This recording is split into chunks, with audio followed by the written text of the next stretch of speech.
Hello, I'm Peter Knight from the Property Academy, and just over a year ago I had the opportunity to interview the then new Chief Executive of OnTheMarket, Mr. Jason Tebb. And just over a year on, I'm back to find out how well he's done and his team has done during that 14 months or so since we first met.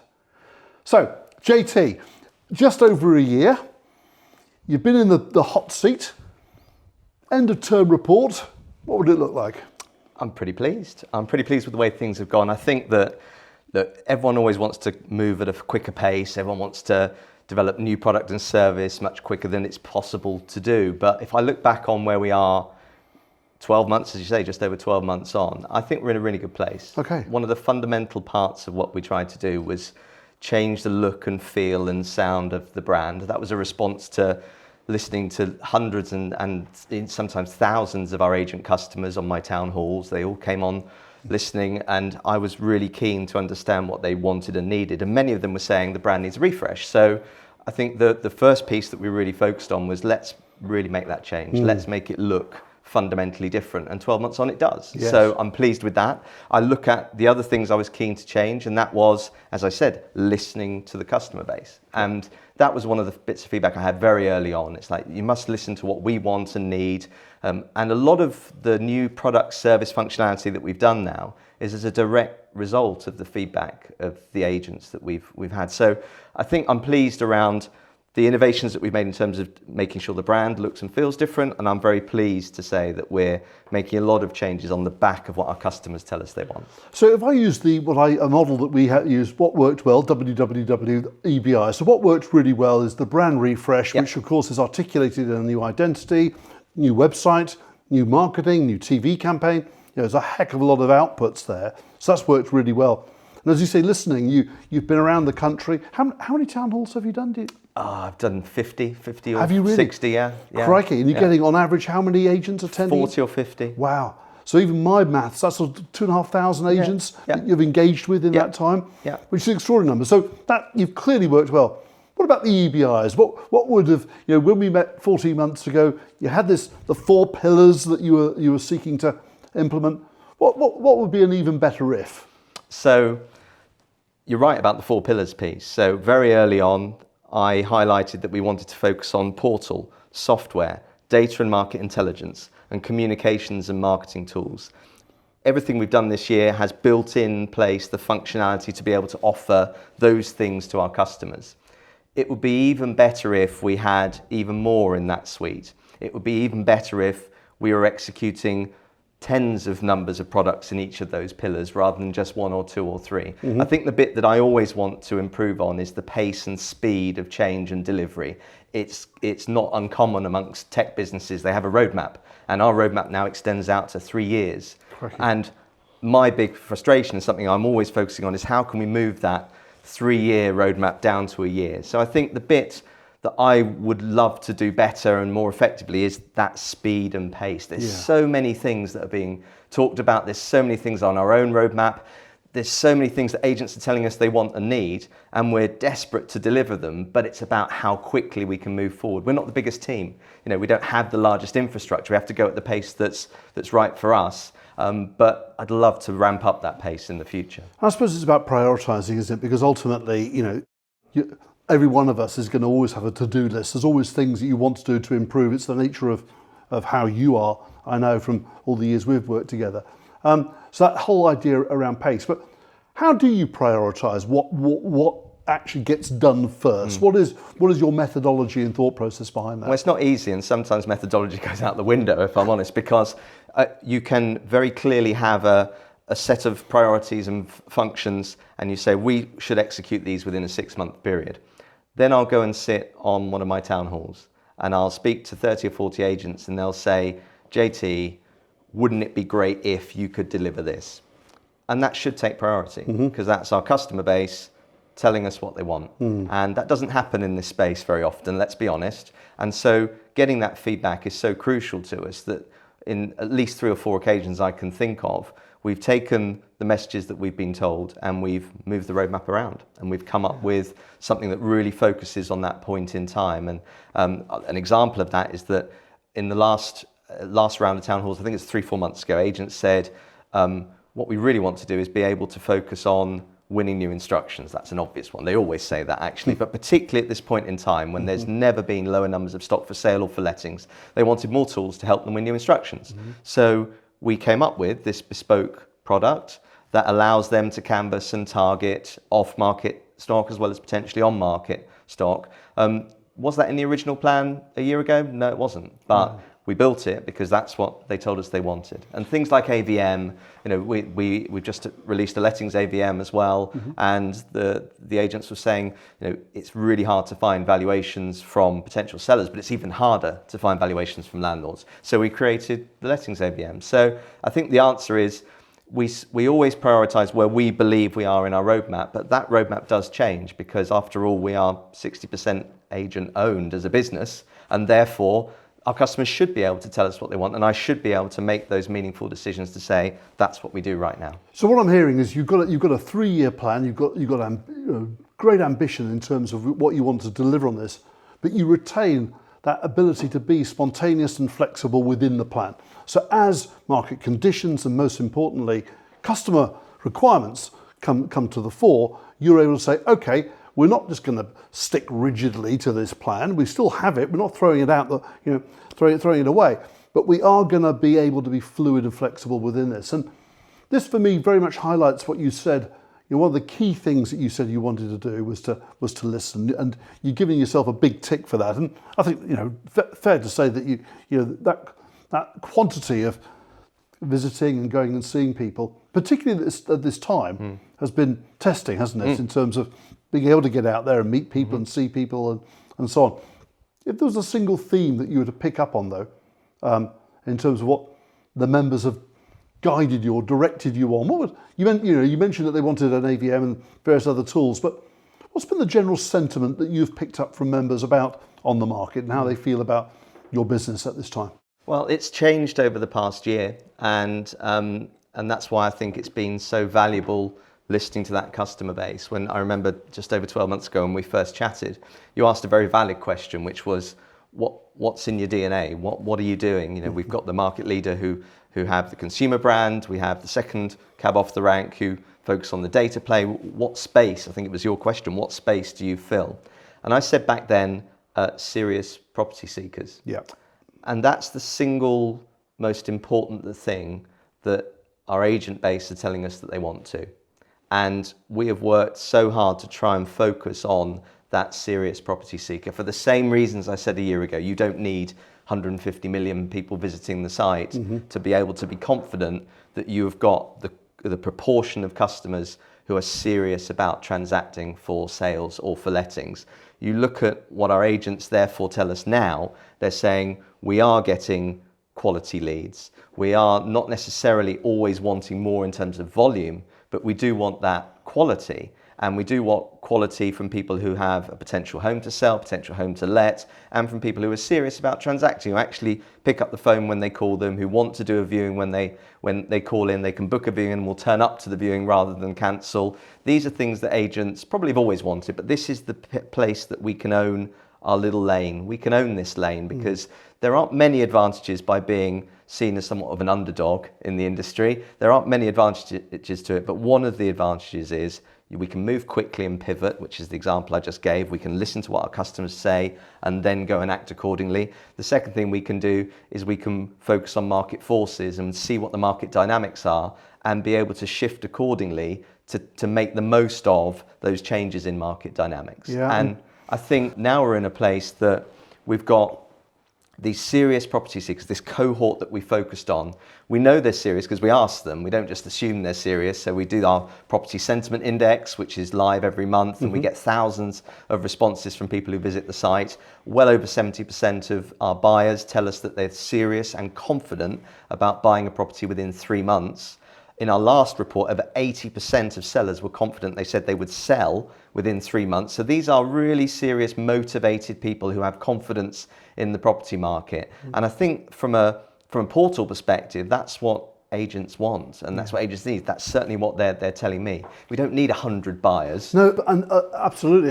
But don't put yourself down too much in terms of volumes, because I have to say I wasn't aware of it. I wonder how many of the audience watching this will be aware of the fact that On The Market is at all times within the top 100 most visited websites in the whole of the UK, and often gets into the top 50, top 60 most of all, not property websites, all websites. Yep. So, you put yourself down a little bit there by saying, okay, we're smaller than but yes, we all know that. But even so, you've still managed to build one heck of a powerful platform. I know it's all about being more than just a portal, isn't it? But the portal is there at the heart of it. That was the starting point. Yep. It's a key thing for the business.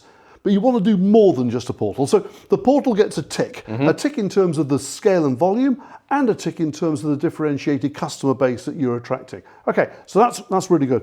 What about this sort of, if I may use the term, one-stop shop, which was the sort of ambition that you said you had, to be more than just a portal, to be a really valuable and useful resource for agents and consumers for that matter too. How do you feel that's progressing? I think we're starting to make real progress there. In fact, the first time I actually used the phrase openly one-stop shop rather than just internally was probably a few weeks ago at our annual results. And we just announced our results to the city, and I've done a series of road shows. We've done tens and tens and tens of these meetings all around London.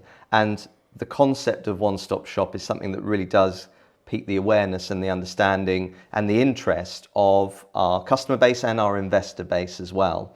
The focus really around these 4 pillars that we came up with initially, portal, as you rightly say, portal will always remain front and center of everything we do, and that's the reasons why we're continuing to invest in it. But then we've got software, data and market intelligence, and communications and marketing tools. We look at where we are on those 3 pillars. Software, we announced the acquisition of Glanty last year. Yep. We've developed that tech-led platform now, but more interestingly, we're about to go to market with our own proprietary CRM software. That's been in build for the past 9 months. We've built it from the ground up. We've had feedback from our agent base as well, and we're really excited about that potential for the future, because imagine a majority-owned portal and a majority agent-owned software house working hand in hand, with the two communicating seamlessly between each other. Few have tried to do that and have never managed to succeed, but we believe we've got an awesome opportunity there. So that's the data plane. We'll continue to develop that. So from a portal and software perspective, we already have 2 parts of those pillars fulfilled, or will be fulfilled, and talking together. Then you've got the whole data and market intelligence piece. We believe we've made significant steps forward in that, not just because we have our relationship with some third-party providers who help us with those data plays. I said I wanted to create a really powerful proposition in terms of providing agents with more access to data to win more instructions, to find new potential sellers and landlords of the future. I believe we delivered that, because we now have a bespoke platform to provide exactly that. We have a bespoke platform that is free at point of use to our agent customers, with what I believe is a best-in-class market appraisal guide to go out to the valuations. So I think we've started to build those pillars nicely as well. Still got a lot of way to go. And the last one, communications and marketing. So that they're 2 very separate things, but from a communications piece, it's about helping agents punch above their weight. And we have designed and rolled out a bespoke social media platform, some other marketing tools that we're now helping our agents really get their voice out there locally. The feedback that I got from these town halls is that agents don't really care about what happens nationally. They care about their town, they care about their street, their local market share, what the others are doing on their street. And so by providing those products and services that are focused very much so on that local and hyper-local market, that again is what agents tell us that they want.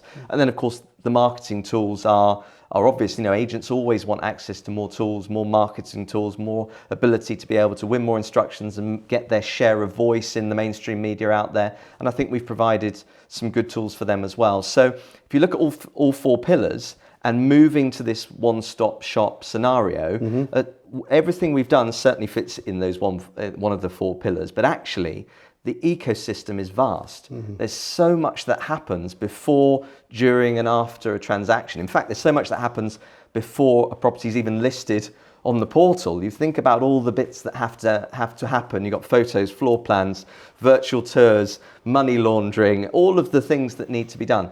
the ecosystem's huge. And we believe, and we're being told as well by our customer base, that there's so much potential in offering this menu of services where agents say, I can take these 6, 7, 8 or 9 things from you, and therefore there's efficiencies in time, there's efficiencies in cost, and it helps agents really do their job quicker, more time efficiently or more cost effectively as well. And that's where this one-stop shop idea will start to build itself out over the coming years.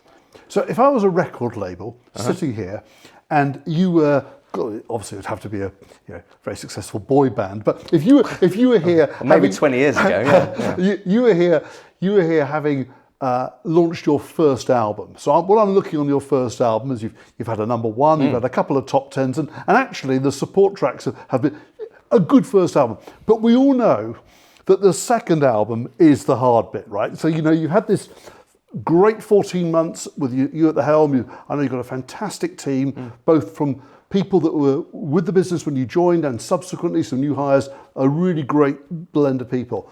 But what's the second album going to look like? Because that's often harder than the first. Well, the good news is the second album's already written. That's the first thing, because we couldn't get all the tracks on the first album, and that actually our fans told us what they wanted on the album. We couldn't fit it all in, so we're going to build it in the second. Okay. I think that's the first thing to say. The second thing is to say you're absolutely right. We've got what I consider to be a rock star team now. We've brought on people over the last 12 months, some of whom have tech platform experience, some of them have agency experience, and bringing in a cohort of people who used to be estate agents has absolutely helped in terms of the way we can deliver platforms and products that really solve those proper real world problems. I see that a lot. I see, and I'm sure you do too, prop tech solutions that come to me and to lots of people in the industry and say, here is a solution to a problem that probably doesn't really exist.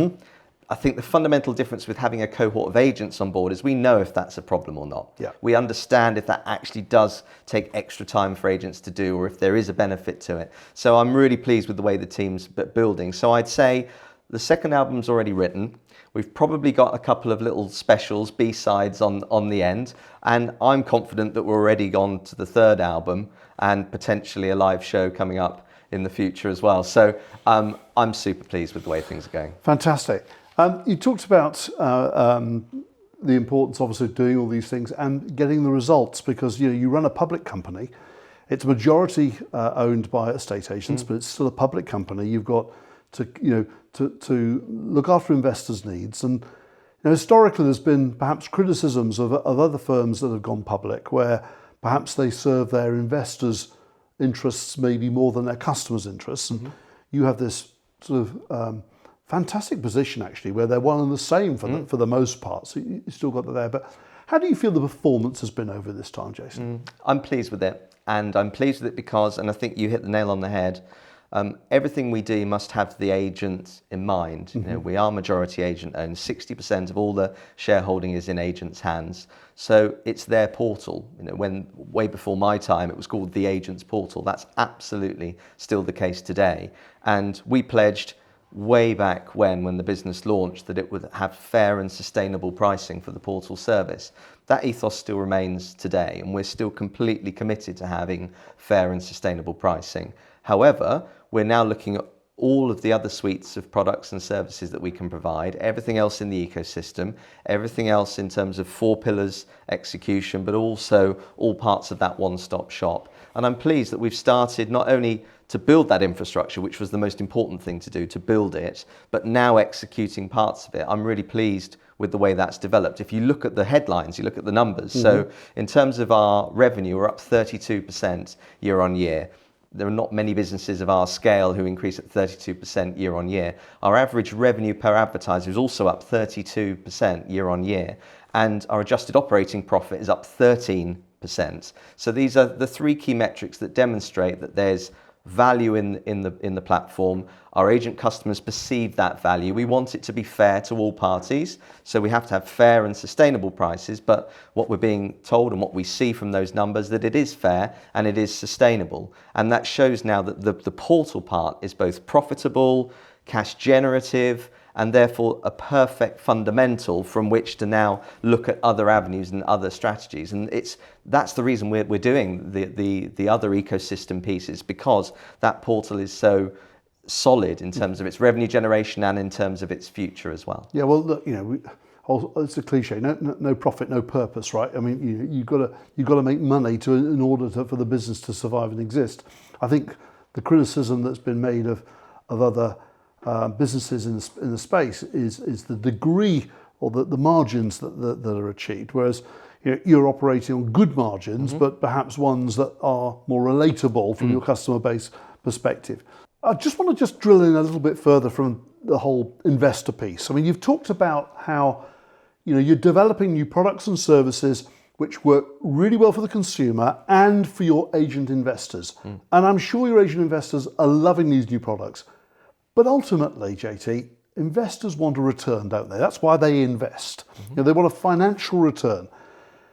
What are you doing in that respect? If I'm an agent and I've invested on the market, or indeed just a private individual that's got on the market as part of my portfolio, when can I expect to get some return?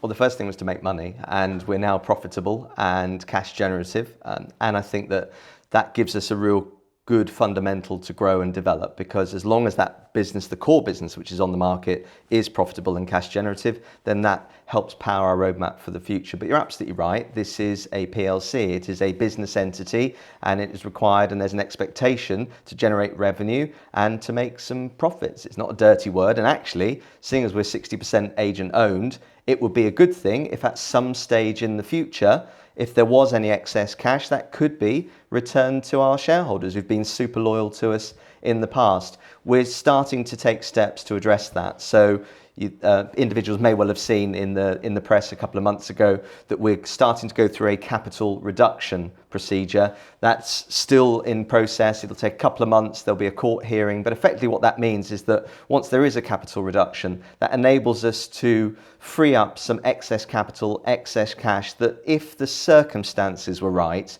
we could return that to shareholders by way of dividends. I stress it's if the circumstances are right. This isn't an immediate play for us. It's not something that we've done with a view that we will be generating profitability and then returning all of our excess capital to shareholders straight away. But I think it's a huge step to be, as a business, to be in a position to be able to carry out that process to get us to a point where we could, if those circumstances were right, give that excess capital back in terms of dividends. And that's your ambition. Yeah. That's what you want to do. And I understand. With city-related matters, you've got no crystal ball. You can't see. But your ambition is there. You want to be in a position where you're paying dividends to investors, as well as improving those investors who are agents, their whole commercial ability to transact. You actually want to give them some cash back as soon as you can. Ultimately, yes. But you think about how the business has changed over the last year or so, you look at where its roadmap is in the future, that's got to be tempered, because we've got to make sure that we're still differentiating our business, we're still growing our business, we're still gaining brand awareness, consumer awareness, we're still building our customer base in terms of agents and house builders. And there's great growth going on there, but this is all about making sure we keep that momentum. So, like any business, then an opportunity may arise in the future where we see another business that we can either part acquire, fully acquire, or engage in commercial partnership. That might involve needing some investment. At that point, we would make the decision to invest in that business. It's all about long-term return for the shareholders and stakeholders. But actually, I think the strategy we have, which is balancing internal development work, commercial partnership, some potential for merger and acquisition in the future, I think that strategy is right. But in the absence of seeing anything that would really move the dial or change the game for us, I think we should, as a business, be in a position that we could return some of that to shareholders, yes. Okay, tell me how that impacts from the consumer, because obviously the agent is both your investor and your customer, but the consumer is also a customer, isn't it? With no consumers, you wouldn't have a business. So talk to me about the consumer. Why the consumer? How would the consumer assess your performance so far, and what might they look forward to going forward? I think it's the consumer piece. I remember from our first interview, and one really well-known agency, I'll call him a stalwart, came to me and said, I've never heard the word consumer mentioned so much in a portal conversation. And you highlighted it at the time that I'd mentioned it a few times, and that thread has run through this year and will continue to run through. the consumer and their experience is absolutely vital, not just in carving out our own niche as being for serious property seekers, but also in how we engage with them in the future. So the answer to your first question, what have we done in terms of the consumer piece? Having serious property seekers at the heart of everything we do is important, because if we build products, tools and services for the consumer that gives them an advantage in their property search, then they'll come back to the site, and they'll come back to the site time and time again. So the first thing we did was with our new and exclusive proposition, which we always had, that's not new. But when we listened to consumers over the course of the last year, they told us that they didn't quite understand what new and exclusive meant. They thought it meant new builds, they thought it meant expensive. It's neither of those things, but those two words, new and exclusive, are sometimes misunderstood. And secondly, they didn't really understand the value of it. Why is it that important? So we rewrote it, and we came up with a new marketing plan for new and exclusive, and we renamed it Only With Us. I think even if you're 10, you understand what Only With Us means. And that Only With Us listing is where our agents choose to support us, not contractually, they choose to support us by listing properties 24 hours before Rightmove or Zoopla. We've also put these little countdown timers on the site now. So when an agent chooses to list a property only with us, up comes the countdown timer on the listing. It says you have 23 hours and 20 minutes until this goes live with the others, so pick up the phone and call. It's a very specific call to action. So there's one example of how we've listened to what agents want, we've listened to what consumers want, and we're devising things that give consumers an advantage in their property search. And I would have thought, Jason, that in this last period, this last 12, 14 months, you said the number one issue that agents faced was stock. Yep. And actually, number one issue, therefore, consumers face is stock. You know, the pipeline issues that we hear about is a lot to do with the fact that people can't find, it's not that they can't sell, it's that they can't find something to buy. So stock is the issue. So actually having a differentiated proposition for the consumer, come here and it's only with us, is must have been in this period of time something which consumers have gone, well, that was really great to be able to know that if I register with On The Market, I'm going to get this ahead of anybody else as a value proposition. So. And that's the sentiment that we try and make sure is very clear on our site. You look at the other bits of functionality that we've built in, so things like Ask the Agent, which enables a consumer to visit the site and see properties that are being valued by agents but maybe not on the market yet. You look at things like travel time search, Help Me Choose. These are functions that really focus on that serious consumer and say, if you want to browse, you can browse. Actually, you can browse anywhere. If you actually want to transact and you're serious about your search, here's a number of tools to enable you to engage with the site, but most importantly of all, engage with agents. So it's really helping the consumer visit the site and engage with an agent in as easier and as simple a way as possible. And I think that's been something that, are we in a stage now where we own that lane? I think we do, if I'm honest. I think, rewind back to last year, what makes you, what's going to be your ethos, Jason? And I said, serious property seekers. I think we have that niche. I think we have that market now. And I think there's so much we can do to explore it. To answer your question about how that works for the future in terms of consumer functionality, well, the consumer ecosystem is even bigger than the estate agent ecosystem. So the consumer is doing things 3 years before they transact. They're certainly engaging with an agent, a number of years before they actually sell their property or buy a new one. Even from a tenancy life cycle, it's much earlier than that. So you're looking at those cycles, and you look at how a consumer visits a website, they do some research, they engage with an agent, then at some stage they think about buying or selling or renting or letting, and then another 300 things happen. And for the life cycle of that property, they will be engaging with property-related products and services that they will need. The opportunity is vast. And hence back really, I suppose, full circle to the one-stop shop piece, because the one-stop shop is not just the one-stop shop for the agent, it's the one-stop shop for the consumer as well. It's the ability to enable the agent to provide the consumer with the products and services that they actually want. Not the new shiny in search of a problem, but the things that people actually want, and making it available through On The Market, through your ecosystem, to both the agent and the consumer for their mutual benefit. And that's the most important thing. So we did a survey about 6 months ago of our agent customers, and we asked our agent customers, how much on average do you generate in terms of revenue from ancillary services? So in my old agency days, I would call that mortgage, conveyancing, life, critical illness cover, general insurance, removal services, right down to will writing and everything. How much do you generate? And the majority reported they generate less than £150 a month in those additional revenue streams.